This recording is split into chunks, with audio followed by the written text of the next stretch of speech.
Olá, meus alunos. Então, estamos aqui para mais uma aula de História do Direito. Estamos no nosso slide da aula 11, né? Então, o nosso 18º slide.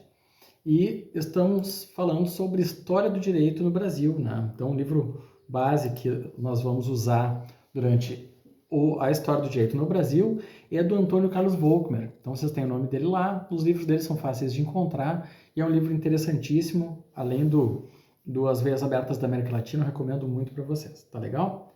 É um livro que cada vez que vocês lerem, vocês vão aprender alguma coisa, certo? Então, vamos começar. Hoje nós vamos falar do capítulo 1 e do 2, né? Aula que vem, falaremos do 3 e do 4, e logo em seguida, na semana que vem, teremos ainda a nossa aula de revisão, certo? Então, vamos lá. Então, capítulo 1, eu já fiz uma pequena introdução na aula passada, agora vamos ao capítulo 1 mesmo, certo? Então, paradigmas, historiografia crítica e o direito moderno. Então, nesse capítulo, o autor ele já começa falando sobre como ele vai analisar as relações entre a história e o direito, e ele vai falar justamente sobre as mudanças de paradigma e alguns marcos teóricos que nos interessam. Esse contexto ele busca, então, uma outra maneira de enxergar a história, uma outra historicidade, e sobre as ideias das instituições do direito e de como essas instituições foram montadas e pensadas. E aí, para repensar essa história, né, as mencionadas relações entre a história e o direito têm grande valor para uma nova percepção dessa situação que nós temos no presente. Então, o estudo da história sempre nos ajuda a entender o momento que nós estamos. Então, conscientizar o leitor, né, e o estudante através desse estudo é justamente perceber que existe uma história oficial e uma história subjacente, uma história que está por baixo, né? Então, como eu falei de rever a história a contrapelo, né, do Walter Benjamin nas outras aulas, o autor também fala sobre essa questão da nova história, né? De recuperar uma experiência histórica, de repensar a história de uma maneira mais crítica, né? Então, rever com evidências confiáveis, não apenas com o discurso oficial de quem teve um interesse em contar a história daquela maneira. Então, é dessa forma, então, que se entende que deve ser um objetivo político do historiador, porque nós temos uma posição de escolha, sempre uma escolha de como nos portar é uma escolha política, né? Não tem a ver com a questão de partidos políticos, uma escolha política de cidadão, né? Então, rever a história partindo de uma visão crítica desses acontecimentos que vai nos dar suporte para entender melhor o mundo. Então, existe uma historiografia jurídica tradicional, né? E existe uma função dessa historiografia jurídica tradicional. Então, tradicionalmente, a história do direito ela tem sido vinculada a um saber formal, né? Ele é abstrato, erudito, formalista e faz com que esse estudo acabe repetindo coisas ao invés de fazer uma análise crítica das coisas. Nos últimos 20 anos, 30 anos, isso vem se modificando, essa renovação teve justamente mais interesse através de uma natureza de crítico ideológica, justamente isso, de um ideal de mundo, a pessoa quer questionar por que o mundo é daquela maneira, e esse movimento questionador crítico acaba fazendo novas perguntas diante de uma informação antiga. Por isso que a história ela é viva e ela muda o tempo inteiro. Cada vez que nós estudamos e descobrimos coisas que não existiam antes, faz com que a gente redescubra o passado e reinterprete o presente. Então, toda a cultura jurídica nacional está constantemente sendo revista, justamente porque nós conhecemos pouco sobre o nosso passado. Inclusive, sobre algumas partes muito tristes e bizarras da nossa história, ainda tem arquivos fechados que nós não temos como avaliar e conhecer, né? Apesar de todos os outros países, por exemplo, o período ditatorial, os outros países da América Latina e ao redor do mundo, os arquivos já estão abertos, os historiadores já puderam se debruçar e estudar, e a população já pôde entender o que realmente aconteceu, e aqui ainda temos dificuldade de ter informação de uma época como essa, né? Então, o Brasil sempre foi o último a abolir a escravidão, o último a dar acesso a documentos que deveriam ser públicos já há muito tempo. Então, temos questões sobre questões de amadurecimento cidadão que o Brasil é muito atrasado, né? O autor, então, ele ainda traz algumas críticas e também sugestões, né, de acompanhamento da história dita oficial, né? Então, temos objetivos clássicos, então, de defesa de princípios de alguns valores. E aí, a historiografia jurídica tradicional, ela tinha um interesse muito interessante de manter o seu discurso e manter o seu registro histórico como quer. E um deles é desvalorizar preconceituosamente a ordem jurídica pré-burguesa. B. Pregar a construção de uma sociedade liberta da arbitrariedade e historicidade anteriores. E isso aqui é genial essa estratégia, porque perceba bem, então chega um colonizador aqui, chega alguém novo, ele considera tudo que tem aqui primitivo, selvagem e errado, através de muita violência ele impõe uma nova cultura sem escolha, sem participação do povo nativo, e na hora de ensinar os ideais de justo e do que é jurídico, o que não é, e todos os conceitos jurídicos, ele desvaloriza tudo que existe antes da ordem jurídica pré-burguesa, que é antes da sua chegada. Então, a partir do momento que eu desconsidero tudo o que aconteceu antes da minha presença, tudo o que acontece de importante foi depois que eu cheguei e a partir do meu registro. Então, é muito interessante eu contar uma história muito interessante, muito propícia aos meus interesses, e dizer que tudo que aconteceu antes da minha chegada, preconceituosamente, é desvalorizado. Então é interessante, o brasileiro tem muita dificuldade de lidar com a questão indígena, de como funcionou tanto a ditadura quanto a colonização, achando que ainda os portugueses foram maravilhosos ou que os militares foram maravilhosos, que não foi um genocídio matar tanta gente. Então é muito interessante contar uma história oficial desvalorizando tudo que aconteceu antes, porque aí tu acaba com um contraponto, né? É interessantíssimo isso. Pregar a construção de uma sociedade liberta das arbitrariedades e historicidades anteriores, ou seja, toda a história que contaram antes para ti é mentirosa. E tu repete isso de maneira absurdamente forte para que as pessoas realmente internalizem de que tudo que é diferente daquela história é mentirosa ou existe alguma coisa de ardilosa nela. Então eu posso falar o que eu quiser e as pessoas vão acreditar. Então, isso aqui é uma maneira de solidificar uma história que pode não ser verdade. Desculpe. A historiografia tradicional, então, tornou-se um mecanismo de endeusamento dessa ordem jurídica, política e social do modo de produção capitalista, porque nós temos também aqui uma ideia de que o Brasil começou a lidar com a ideia de capital, do valor, do dinheiro, mas o Brasil não tinha capital, o Brasil só tinha dívida, e se achavam, então ele aprendeu a lidar com uma coisa onde ele era vítima dessa coisa, e não autor, não um beneficiário. Então, apresentando como uma situação natural a ideia de ser uma ideia de grande capitalista sem capital. E muitas pessoas ainda pensam isso, a pessoa faz malabarismo de boleto, deve tudo que tem, só paga parcelas, mas ele é completamente fascinado por uma ideia do capital e de proteger bancos e juros, enfim, mas por que nós chegamos nesse ponto de acreditar tanto que isso é tão bom se nós somos vítimas disso também?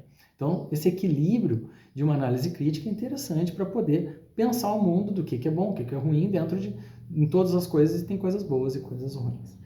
Então, se apresentou essa ideia como uma questão natural, uma situação natural e que é assim mesmo.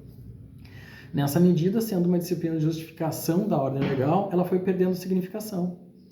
Surge daí a necessidade de uma nova abordagem, que tem por característica a problematização, desmistificação e a transformação, que é o que se tenta fazer justamente na aula de História do Direito, de rever o nosso passado e reinterpretar esse passado e ver como nós chegamos aqui. Por que nós pensamos dessa maneira? Porque nos ensinaram a pensar dessa maneira, porque nos ensinaram a interpretar as coisas que nós temos poder de transformar como se elas fossem transformáveis, como se elas fossem definitivas. Então, a repensar isso também dá chance de que existam vetores transformadores aí do outro lado, em que vocês possam fazer o que vocês acharem melhor, porque sim, podemos modificar as coisas. Novos marcos da historicidade do direito, então, a renovação acima mencionada, de acordo com os nossos estudos, deve ser gerada a partir da dialética da produção das relações sociais concretas. Então, essa renovação na América Latina é influenciada por 5 eventos epistemológicos, justamente de estudo de origem, que passam a ser referenciados, então, a partir de agora. O primeiro, emergência de uma corrente progressista, querendo quebrar essa questão tradicional e trazer algo novo, de uma ideia de análise crítica justamente da relação do capital, que foi modificada completamente pelos estudos marxistas, que foram quando trouxeram uma ideia de dizer assim, olha, sim, o patrão é importante ter uma indústria, mas quem produz o dinheiro mesmo é quem está aqui no chão da fábrica, produzindo, porque os funcionários produzem, sei lá, $1 milhão por dia. Será que esse cara que produz $1 milhão por dia ele tem que viver comendo resto de comida? Será que se ele produz tanto ele não merece ganhar um salário justo para que ele possa ter dignidade? Então, essa crítica justamente da mais-valia, do quanto vale a produção, é justamente uma releitura, que eu trouxe a obra do Gramsci, né? E que essa corrente progressista começou a questionar e incomodar. E isso, né, com o auge do movimento de 68, apresenta então o discurso dos novos sujeitos sociais e novos conteúdos da revolução, que é justamente questionar o status quo para pensar, como assim? Quer dizer que eu produzo tanto de riqueza por mês aqui e eu tenho que comer tão mal? Eu tenho que viver numa situação de miséria? Esse produtor de riqueza que está ali, ele é importante, porque ele só existe, né, porque o dono da fábrica não consegue fazer sozinho, ele precisa dessas pessoas para produzir riqueza para ele. Então, existe uma relação aí de produção que justamente veio com essa crítica de pensamento, né, para questionadora. A partir daí, então, temos a Escola de Frankfurt, segundo o qual então haveria necessidade de se reconstruir a racionalidade em um contexto emancipador. A Escola de Frankfurt tinha essa ideia muito inovadora de emancipar uma questão racional, de repensar as coisas. A filosofia, então, assumiria uma instrumentalidade visando a tomada de consciência dos sujeitos e a ruptura da condição de opressão, a ideia de que tu não precisa ser oprimido o tempo inteiro, e através do pensamento tu consegue superar alguns modelos de sociedade. A historiografia tradicional, então, tornou-se um mecanismo de endeusamento da ordem jurídica, política e social de modo de produção do capital, apresentado, então, como uma situação natural, né, como a gente estava falando antes, e na medida, então, sendo essa disciplina para justificar uma ordem legal, e aos poucos ela foi perdendo uma significação, foi perdendo o significado porque as pessoas começaram a ver que não preciso viver assim, não preciso me sujeitar a isso. E a crítica vai aumentando até que se possa questionar o ambiente onde está. Né? Surge a necessidade de uma nova abordagem que tenha por características a problematização, né? A desmistificação e a transformação. Então nós temos aí uma ideia de pensamento jurídico que vai se quebrando e vai aumentando, e aí isso vai se modificando, certo? Então nós temos também daí o terceiro aspecto. Deixa eu ver aqui, que eu passei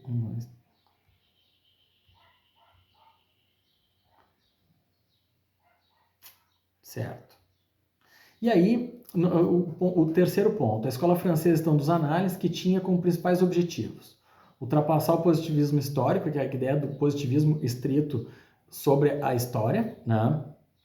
Retirar as barreiras para o estabelecimento de uma unidade real de vida, procura então de uma história social, que é justamente dessas relações que nós estudamos, não só como ciência do passado. A escola visava, então, a aderência de uma abordagem interdisciplinar que buscasse a transformação da realidade estudada. Então, percebam aqui também que já existe um caminho na ideia de que o estudo da história do direito, ele é um estudo das relações humanas. Nosso objeto de estudo na história do direito é um estudo das relações humanas, né, das conexões sociais. Ponto 4. Pensador libertador latino-americano, através do qual se busca a afirmação da alteridade emancipadora mediante o direito livre da injustiça e da coerção. Então, esse pensamento libertador latino-americano, ele também é uma tentativa de reconhecer a questão da América Latina dentro de uma produção de direito próprio e repensar o justo dentro da nossa sociedade. Por último, o chamado direito alternativo, consubstanciado, na verdade, uma hermenêutica jurídica alternativa, que busca, dentro do sistema existente, encontrar falhas e lacunas que permitem recuperar a dimensão transformadora do direito. Então, dentro dessas falhas que existem dentro do próprio sistema, uma interpretação, então, uma hermenêutica, uma técnica de interpretação de preencher essas lacunas de maneira mais justa. Esses elementos mencionados, então, são contribuições para a criação de novos referenciais metodológicos. Nós podemos usar novas metodologias para que o histórico, esse estudo histórico das ideias, né, a história das ideias e dessas instituições possam ser revistas. Então, se o objetivo, portanto, isso aqui é muito interessante, né? Olha só, objetivos, portanto, a revisão crítica da nossa história, principalmente na questão de práticas de regulamentação e de controle social. Como regulam a nossa vida e como é o controle social daquilo que nos toca. Nós precisamos rever isso e repensar a história o tempo inteiro para entender as técnicas de controle social que regram as nossas vidas. Então, nós temos pressuposto da modernidade jurídica burguesa, e aqui nós vamos falar sobre as ideias, as instituições dessa época. Então, a juridicidade criada no século da Revolução Burguesa, e o seguinte, teve sempre como alvo a justificação dos interesses daquela classe, armando-se uma teoria jurídica que sustentasse o paradigma liberal através de características de institutos muito típicos dessa visão ideológica. Então, toda a questão do caminho jurídico, né, no século da Revolução Burguesa e também no seguinte, sempre se justificou para manter essa burguesia fazendo o que já fazia e com os privilégios que já tinham. Então não existia uma tentativa de revolução para garantir mais partes, era para manter a mesma com os direitos que já tinham. O indivíduo é absolutizado, havendo uma priorização jurídica de igualdade formal, isso aqui também é importante, nós vamos problematizar isso mais adiante, assentada numa abstração de que não leva em consideração as igualdades pré-existentes. Então é interessante, eu consigo priorizar uma igualdade jurídica e formal, porque daí eu digo, são todos iguais. Eu não preciso considerar que antes de eu falar isso, as pessoas já são diferentes. Então como que eu vou dizer que todos são iguais perante a lei se as pessoas não são iguais? Então eu preciso tratar essas pessoas de maneira desigual para que, frente à lei, elas sejam iguais. Então, usar essa ideia de que as pessoas são completamente iguais como uma igualdade formal, ela justifica uma injustiça, certo? Surgem, então, juristas que vêm colaborar com essas construções e uma releitura do direito romano adaptada aos interesses da burguesia, dos burgueses proprietários, né? Porque justamente quando fala burgueses proprietários é porque tem essa questão do contrato muito levado a sério. É claro que o contrato tem que ser levado a sério nesse aspecto aqui, porque tudo que essa sociedade tinha era o contrato, principalmente a classe burguesa. Sem o contrato, tudo ia ficar muito claro de que é invasão, de que é roubo, enfim. O naturalismo clássico contribui, então, com o moderno direito liberal na transposição das seguintes características. Então, o direito natural clássico, ele contribui, então, né, com o moderno direito liberal na transposição das seguintes características: igualdade formal, normas gerais abstratas e impessoais e criação do direito público paralelo ao direito privado. Então, aqui eu trouxe até a citação de um autor que falou assim: tais princípios de abstração, generalidade e impessoalidade têm no modelo liberal individualista um significado ideológico, é claro, o de ocultar a desigualdade real dos agentes econômicos para, desse modo, se conseguir a aparência de uma igualdade formal, igualdade perante a lei. Então é muito interessante fazer uma manobra para formalmente dar uma igualdade que não existe. Por exemplo, se fala sobre os contratos, por exemplo, fala assim, olha, agora tu tem o direito, né? Todos os contratos são válidos, porque tu tem direito de negociar os contratos, tem direito de negociar com o teu patrão. Seja nas questões trabalhistas, seja na nossa vida. E daí tu chega no teu patrão assim, olha, é o seguinte, eu quero negociar o meu salário aqui, porque não está justo, eu não consigo nem comer com o que eu ganho aqui.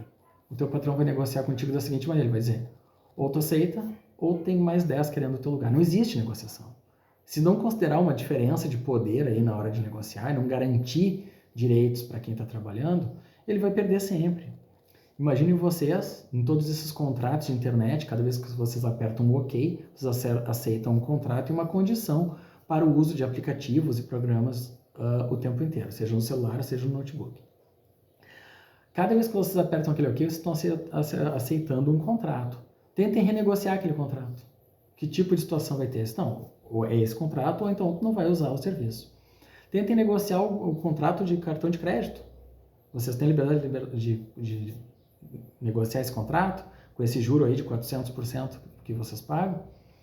Não, não temos. Então, essa ideia de dar uma suposta legalidade, igualdade de negociar, de conseguir contratar, isso é simplesmente tu formalizar e legalizar uma injustiça, né? Porque existe uma diferença pré-existente.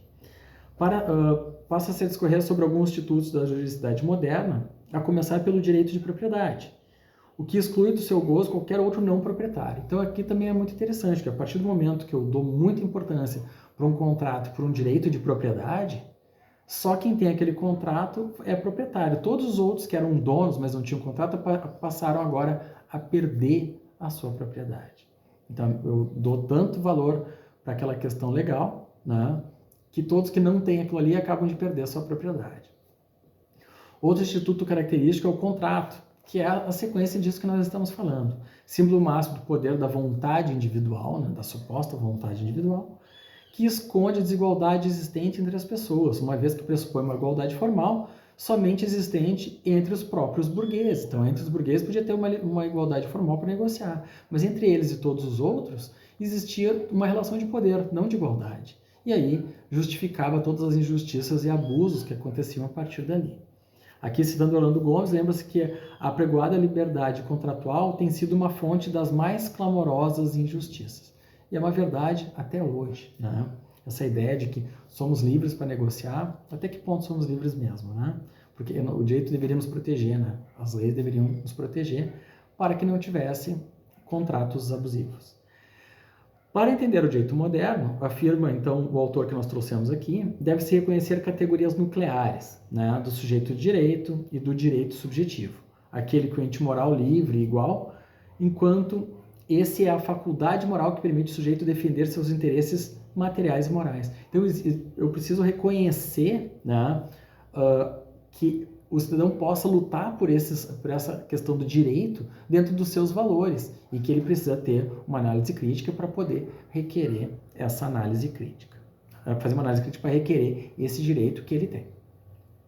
Menciona-se ainda como característica do direito moderno princípios fins, né?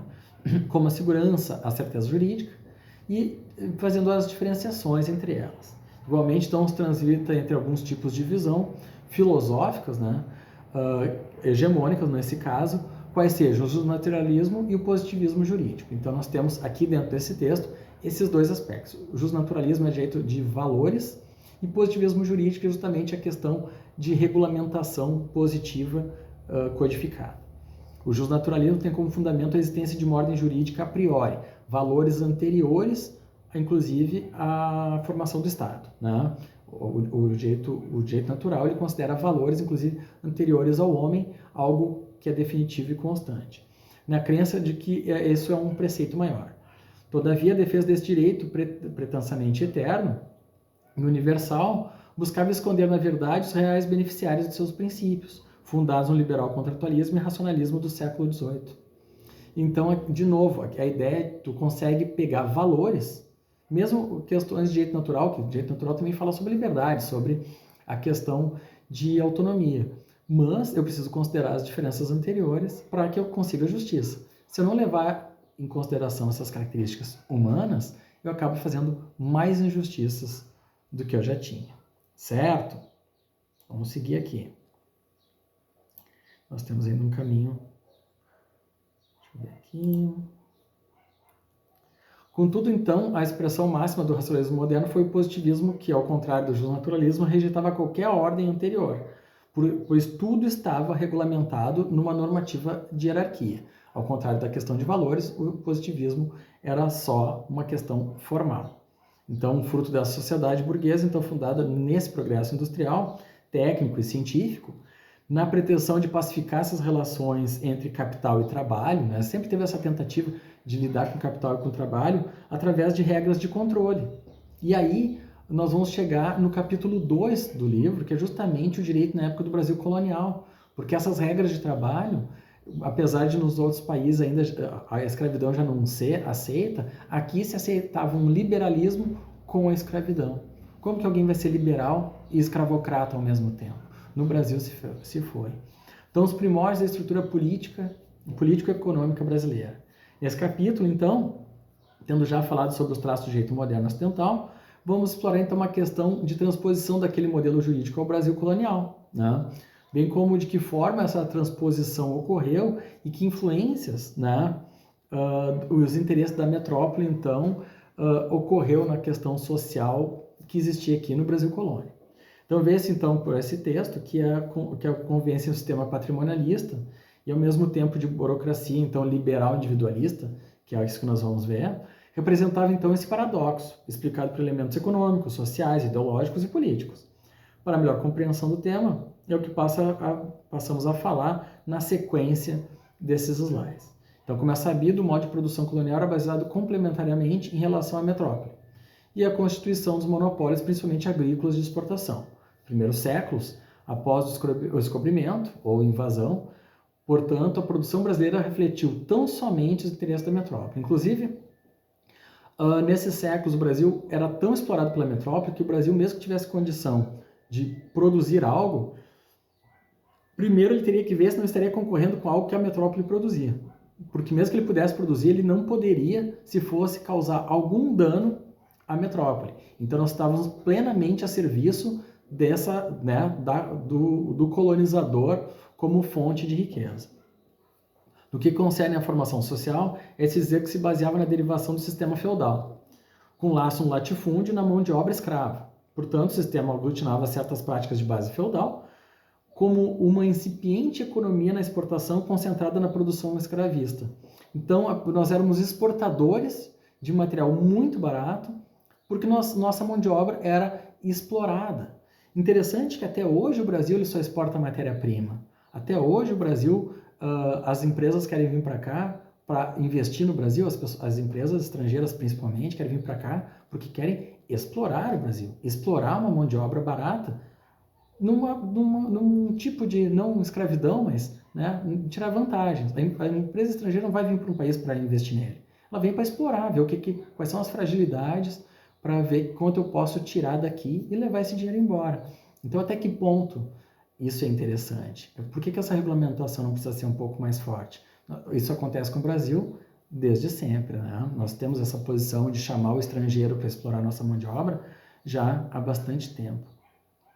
Já quanto à estrutura política, a administração era realizada em um contraditório sistema de pulverização de poder entre os donatários, senhores escravos e proprietários de terras e a tentativa de centralização pela coroa, sempre distante do interesse da população, é claro, gerando um Estado sempre defensor das elites sociais, que era quem mandava, e dentro dessa ideia tradicional. Então, intervencionismo estatal no âmbito das instituições sociais e na dinâmica do desenvolvimento econômico. Então, sim, o Estado influenciava em como a sociedade deveria ser, então, nas instituições sociais e no desenvolvimento econômico. Eu preciso fazer com que essa população aceite ser trabalhada amanhã à noite ganhando muito pouco e ser escravizada, mas dizer que o desenvolvimento econômico é assim mesmo e que tu precisa participar como se fosse parte que usufrui daquilo. Então, esses aspectos econômicos e políticos são essenciais para encontrar as raízes dessa formação social e política brasileira, inclusive a jurídica, como nós vamos ver mais adiante, porque, por enquanto, estamos aqui falando sobre uma questão de base, né? Isso porque a ideologia propagada pela Contra-Reforma encontrou sua maior defesa na Península Ibérica, cujo desprezo pelas práticas mercantis lucrativas e subserviência aos dogmas católicos vieram a dificultar o aparecimento de uma burguesia rica e desenvolvimento cultural, econômico e científico baseado na racionalidade. Porque aqui é o seguinte, como aconteceu a Contra-Reforma na Europa, Portugal, por ser muito ligado e muito subserviente, como falamos aqui, aos dogmas católicos, ele se negava à questão evolutiva e científica. Então ele começou a se isolar. Ainda bem que ele achou, né, para ele, um país como o Brasil para poder explorar, escravizar e fazer tudo o que ele queria para tirar essas riquezas, porque ele ficou isolado na Europa. Foi só depois, né, em consequência todo o ideal renascentista, né, que essa questão da tradição estabelecida na propagação das crenças religiosas, que é pautada na renúncia, né, no servilismo, na disciplina. Eu até vou ler um pedacinho aqui para vocês. Em consequência, Portugal, então, acabou se distanciando, né, do ideário renascentista, que é justamente essa ideia mais científica, essa parte mais inovadora. Porque ele se apega a uma tradição estabelecida na propagação de crenças religiosas pautadas na renúncia, no servilismo e na disciplina, que era o que foi imposto aqui. Então nós ainda somos servis, disciplinados, né? Nós carregamos ainda essas características, né? Então somente depois que Portugal se reconciliou com a Europa, né? Com as reformas implementadas por Marquês do Pombal, que possibilitou um movimento que renovou tudo, ofereceu então umas condições para esse advento de um liberalismo, né, português, e conseguiu se abrir um pouco mais a essas questões. Então, esse fato vai ser determinante no Brasil, né, porque o liberalismo será transposto para a colônia, encontrando o aspecto econômico, social e, em princípio, inconciliáveis, porque como que eu vou lidar com uma questão econômica e com um aspecto social, inclusive escravocrata, com um pensamento liberal? Né? E isso chegou ao Brasil. E aí nós temos uma legislação colonizadora, né? No direito nativo. Deixa eu pegar aqui. Então, essa imensa primazia ao direito português, né, teve uma influência gigantesca na formação jurídica do Brasil, a despeito das práticas informais negras e índias. De novo, chega uma ideia pronta ao Brasil, onde não existe uma discussão, não se incorpora a ideia nativa e não existe uma participação nativa nessa Constituição. A primeira fase colonial, então, de 1520 a 1549, se caracteriza, então, por uma prática político-administrativa tipicamente feudal, sendo o direito vigente uma transferência completa da legislação portuguesa. Então, vinha, né, um enlatadinho pronto para aplicação aqui. Contudo, as características da colônia fizeram necessárias algumas leis extravagantes que lá não precisavam e aqui passaram a precisar justamente por ter uma realidade diferente.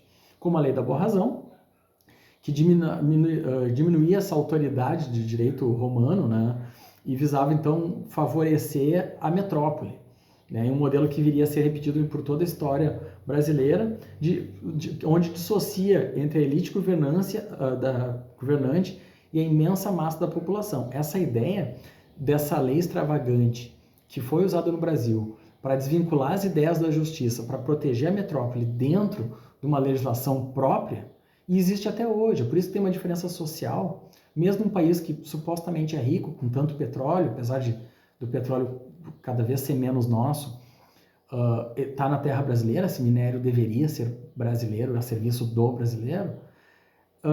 O Brasil é um país que tem muito poder, muita riqueza, muita possibilidade, né?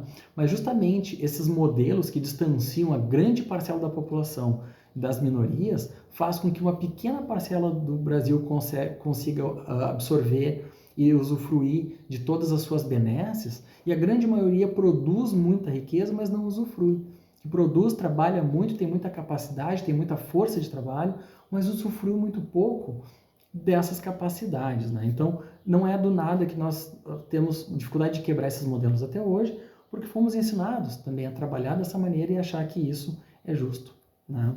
Então, o modelo jurídico então existente, portanto, buscava garantir a defesa dos interesses da estrutura elitista do poder, fundado inicialmente no idealismo justnaturalista e posteriormente na exegese positivista, mas sempre com um descaso pelas práticas costumeiras de um direito nativo informal. Ou seja, todas essas teorias acabam se formando baseado nas ideias de direito natural, direito positivo, que vinham de fora, mas sempre usando pelas práticas costumeiras em um direito nativo informal jogado de lado. Então, existe um descaso contra essas questões de costumes e direito nativo informal, né? A questão da cultura e do direito que é inserido dentro da cultura de uma sociedade.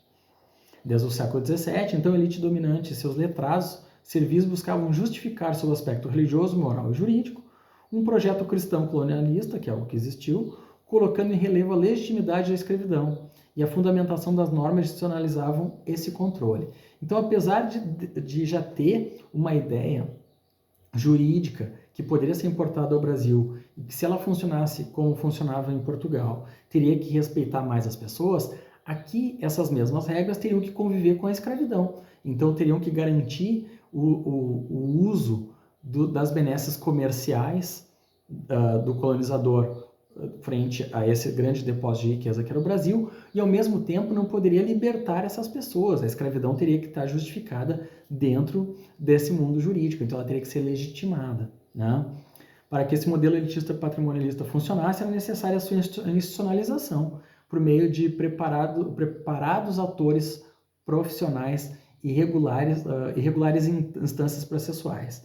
É o que a gente vai passar a ver. Então, para que eu pudesse regulamentar esse modo liberal escravocrata, que é um paradoxo, porque o liberal ele vai querer dar liberdades individuais. Como é que um liberal vai querer justificar a escravidão? É aqui, por isso que o brasileiro ele é muito liberal economicamente e muito conservador socialmente. Ele não consegue se decidir porque nós já somos paradoxais desde o início.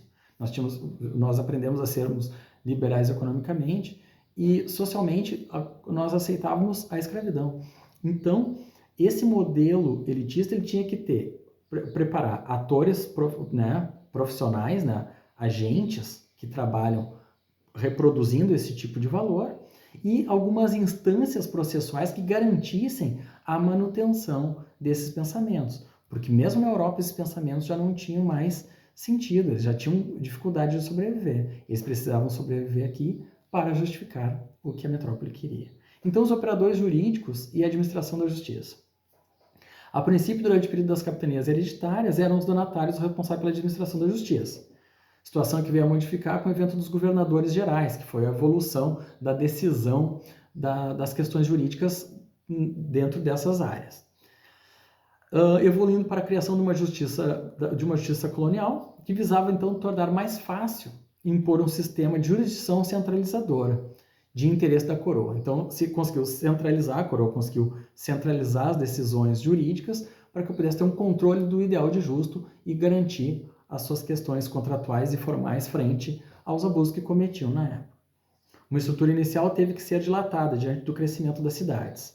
Seguido um sistema composto de juízes singulares e os chamados tribunais de relação, órgãos colegiados a quem se dirigiam os recursos de agravo e apelação, mas que também tinha uma competência originária determinada, quando a terceira instância era representada pela Casa de Explicação na metrópole. Então, existia esses juízes singulares, que são chamados dos tribunais de relação, órgãos colegiados, então, que se dirigiam a esses recursos, né, de agravo e apelação, e também a Casa de Explicação, que era na metrópole, que tinha esse caminho a ser percorrido, certo?